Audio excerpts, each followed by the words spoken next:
Hi friends, நான் உங்கள் 90s மாம். இன்றைக்கி நான் என்ன பண்ண போகிறேன்னா, மசாலா பூரி தான் நான் செய்ய போகிறேன். ஒரு சாட் ஐட்டம்.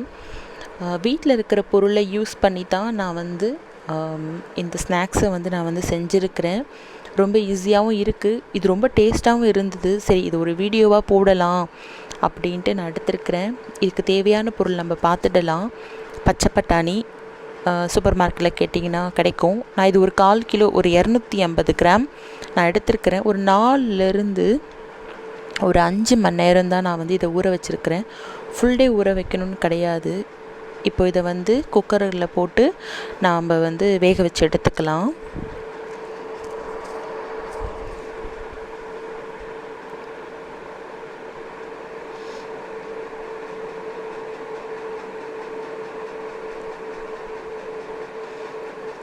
இப்போது நான் வந்து 2 உருளைக்கிழங்கு எடுத்துருக்கிறேன். தோலோடு நான் நல்லா வாஷ் பண்ணிட்டேன்.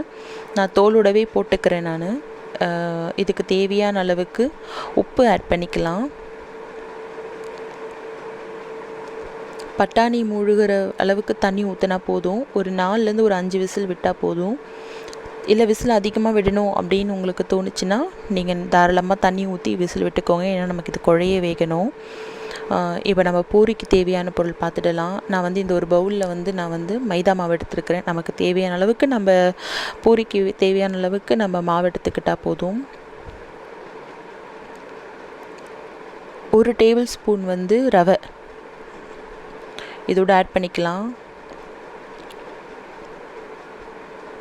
இந்த மாவுக்கு தேவையான அளவுக்கு கொஞ்சம் உப்பு போட்டுக்கலாம். இப்போ இதை நல்லா தண்ணி விட்டு நம்ம வந்து சப்பாத்தி மாவுக்கு பூரிக்கெலாம் வந்து நம்ம பிசைஞ்சு எடுத்துப்போம் இல்லையா, அந்த மாதிரி மாவை வந்து நம்ம பிசைஞ்சு எடுத்துக்கிட்டால் இப்போ இதை சப்பாத்தி மாவு மாதிரி நம்ம திரட்டி எடுத்துக்கலாம். திரட்டி எடுத்துக்கிட்டேன். நான் இந்த மாதிரி ஒரு குட்டி மூடி எடுத்துருக்கிறேன். இப்படி ரவுண்டாக நமக்கு வேண்டிய ஷேப்புக்கு ஏற்ற மாதிரி நம்ம வந்து ரெடி பண்ணிக்கலாம்.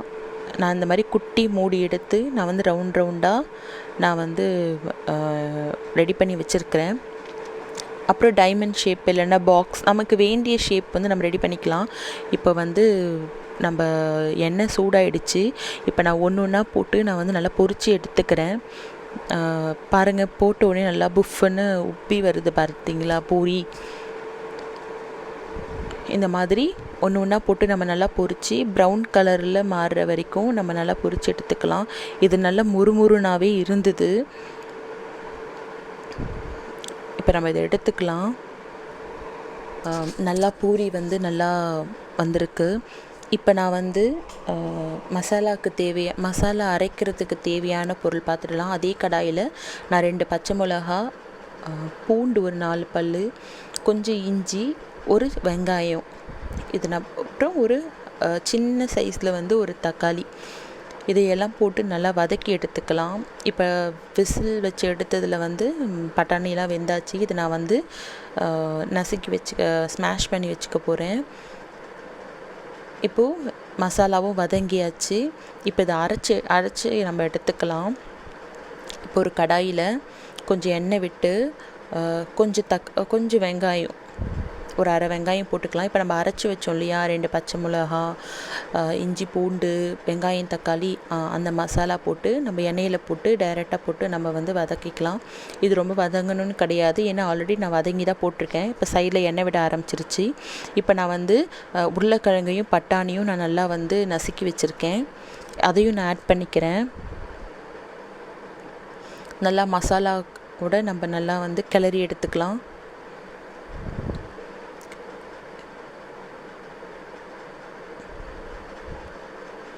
இப்போது கொஞ்சம் தண்ணி ஊற்றிக்கலாம். நான் மிக்ஸி ஜாரில் இருந்து கொஞ்சம் மசாலா இருந்தது, அதில் இந்த தண்ணி எல்லாமே நான் வந்து சேர்த்து ஊற்றிருக்கிறேன். ஏன்னா இது வந்து கொஞ்சம் குழம்பு டைப்பில் தான் வேணும் இல்லையா, அதனால் கொஞ்சம் தேவையான அளவுக்கு நம்ம தண்ணி ஊற்றிக்கலாம். இப்போ தேவையான அளவுக்கு நான் மசாலா சொல்கிறேன். கரம் மசாலா, அப்புறம் ரெட் சில்லி, மல்லித்தூள், அப்புறம் சாட் மசாலா நான் போட்டுக்கிறேன். இந்த 4 மசாலாவை ஆட் பண்ணிக்கிறேன். காரம் வேணும் அப்படின்றவங்க வந்து நீங்கள் ரெட் சில்லி வந்து நீங்கள் நிறையவே போட்டுக்கலாம். சில்லி பவுடர் நீங்கள் நிறைய போட்டுக்கோங்க. எனக்கு இது காரம் ஓகேவாக இருந்தது. ஏன்னா நான் பச்சை மிளகா 2 போட்டு தான் நான் அரைச்சிருக்கிறேன்றதுனால எனக்கு காரம் இது கரெக்டாக இருந்தது. காரசாரமாக வேணும்னா நீங்கள் ஆட் பண்ணிக்கோங்க. இப்போ நல்லா குழம்பு பாருங்கள், ரொம்ப தண்ணியாகவும் இல்லாமல் நல்லா வந்திருக்கு. இப்போது நம்ம ரெடி ஆகிடுச்சு. இப்போ நான் வந்து எப்படி சர்வ் பண்ணுறதுன்னு காட்டுறேன். பாருங்கள், பூரி நல்லா முறுமுறுன்னு உடையுது பாருங்கள். இப்படி பூரியை வந்து ஃபஸ்ட்டு நம்ம உடச்சி பவுலில் போட்டுக்கலாம். நம்ம கடையில் வாங்குகிற பூரியை விட வீட்டில் செய்கிற பூரி உண்மையாக நல்லா இருந்தது, டேஸ்ட்டாகவும் இருந்தது. இப்போது நான் ரெடி பண்ணி வச்சுருக்கிற அந்த சன்னா மசாலா, அந்த குழம்பு மாதிரி இருக்கு இல்லையா, அதை நான் ஊற்றிக்கிறேன். நல்லா சூடாக இருக்குது பாருங்கள், சுட்டு சுட்டு சாப்பிட ரொம்பவே நல்லா இருந்தது. இதுக்கு மேலே வந்து கொஞ்சமாக குட்டி குட்டியாக நறுக்கின வெங்காயம், சும்மா ஒரு 2 கட் பண்ணதில் ஒரு 2-3 பீஸ் வந்து தக்காளி,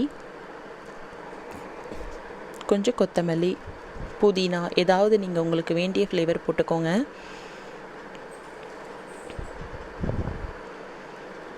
இப்போ இதுக்கு மேலேயும் கொஞ்சம் பூரியை நம்ம வந்து உடச்சி போட்டுக்கலாம்.